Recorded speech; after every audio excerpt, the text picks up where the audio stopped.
Okay, so today we're going to be talking about depression. It can get depression is also called major depressive disorder or clinical depression. It affects everybody differently. Some people might have like more of a mild version of it. Some people have it like really bad. There are different types of depression out there. It could be the anxious distress, which is depression with unusual restlessness or worry about possible events or loss of control. There's atypical features, depression that includes the ability to temporarily be cheered by happy events, increased appetite, excessive need for sleep, sensitivity to rejection, and heavy feeling in arms and legs. There's also the bipolar disorder, which is different from depression, but people with bipolar disorder experience episodes of extremely low moods that meet criteria for major depression, which is also known as bipolar depression.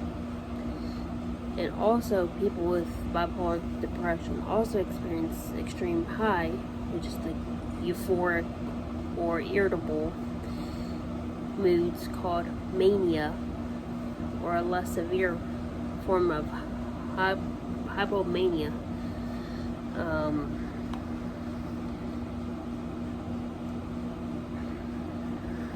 There's also like catatonia, which is depression that includes motor activity that involves either uncontrollable and purposeless movement or fixed and inflexible posture.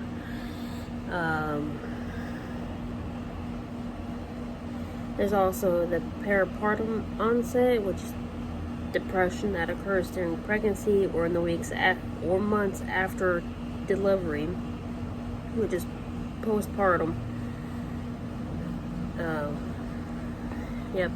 But the postpartum depression is more serious than the baby blues that women might experience after birth. And sometimes they go into like full-blown depression afterwards. There's also the seasonal, which usually occurs around the winter months, when it's darker and the days are shorter and there's more darkness. But there's many more out there. It depends on your situation. Some of the causes are, the biological differences, brain chemistry, hormones, inherited traits. I don't know if mine is inherited or or something happened to cause it. I don't know. But some of the symptoms that you might feel with depression, you've got your aches and pains, head cramps, not head cramps, headaches, cramps, digestive problems. There might be angry outbursts, irritable frustration, even over the simplest things. It could be the bed wasn't made right, or the twist tie on the bread wasn't on a certain way. Something insignificant like that can cause something like an angry outburst. But based on my experience, one of the biggest things would be, it decreased you have less energy, you're more fatigued, you're more tired. And sometimes certain simple tasks, like a small everyday task like brushing your hair, brushing your teeth, you just don't have the energy just to get out of bed to do that. Trust me, yeah, I know what it's like. I've had those moments. You might also, some more symptoms would be, it's hard for you to concentrate, to remember things. It can be hard to make some decisions. Your sleep pattern will be a little out of whack. Sometimes you might sleep a lot, or you could not get enough sleep, or you're always waking up early, going to bed late, or just staying in bed all day. And for some people, you have a problem staying still. You're restless. You have a hard time doing nothing. You might also feel guilty. You might feel worthless or helpless, sad, empty. You would also,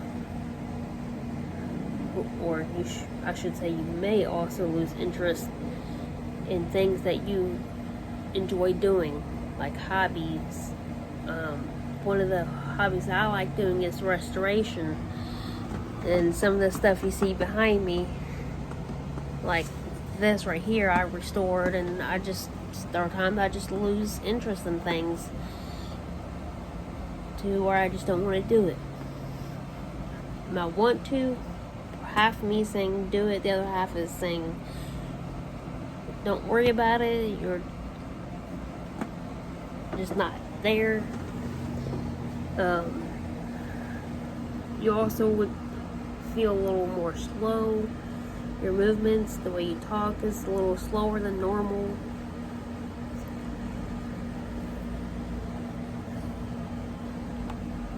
Your eating habits will also can also be affected. You might eat more, which can potentially cause you to gain weight, or if you eat less, you can also lose some weight there too.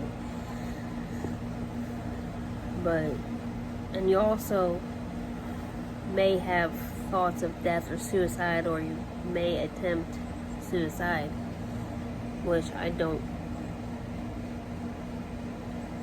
think we should do, because I do think there is help for everybody. There are few different treatment methods out there. One of them I'm not too sure about. I don't really know, because when I talked to my doctors about my mental health, this has never been introduced to me, so I don't have that much knowledge on it. It's called electroconvulsive therapy, or ECT. You might want to, if you want to know more about that, feel free to do some research. But based on what I researched, that is an option. There's also psychotherapy, which is like talk therapy, counseling, which can involve the cognitive behavior therapy, or CBT, interpersonal therapy, IPT, and problem solving therapy, which could be, a lot of the stuff could be one-on-one with a counselor. Some of it could be a group therapy, where when I went through it, there was a case manager plus the therapist and a group of us in one room talking about things. And believe it or not, group therapy can be helpful to some people, because you never know, there might be somebody in that room that has been through something similar to what you have, or know somebody that has gone through something similar to what you have, and this is how they dealt with it. And if they dealt with it differently, maybe, hey, I never thought of that, let me give that method a try. And you would be surprised how well that may or may not work for you, but it's an option. And there's also different kinds of medications. Some of those medications can take 2 to 4 weeks to get started in your system to help start getting everything balanced out, especially with the chemical balance is off. You have your atypical antidepressants, your MAOIs, which is the monoamine oxidase inhibitors.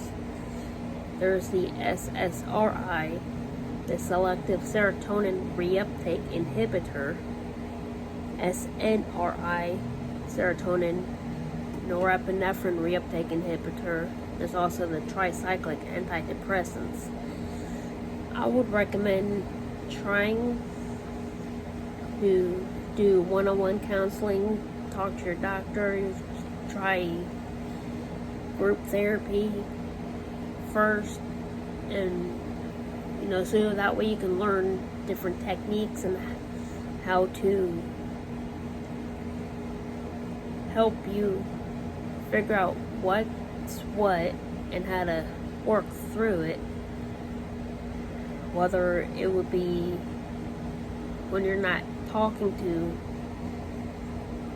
that medical person, that therapist or doctor, whatever, what you can do at home. Feel free to talk to your friends and family about your problems too, so that way they can be in the loop and know, okay, this is what I'm thinking, this is what I'm feeling. Help me learn how to manage everything to where I won't drop into a dark place. But if you know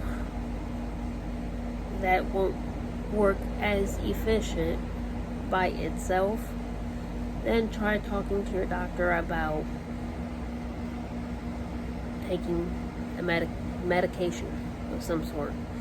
For some people, the first medication they are on, that can work perfect well for them. And some people, they're switching medications a lot to figure out which ones work best for them. Sometimes one medication will work the best, sometimes you're taking multiple medications. All depends on what your situation is. So I hope that kind of clarifies some of the stuff out there. Mind you, I'm not a doctor or anything. It's just somebody that's been there. So feel free to subscribe and comment below. See you next time.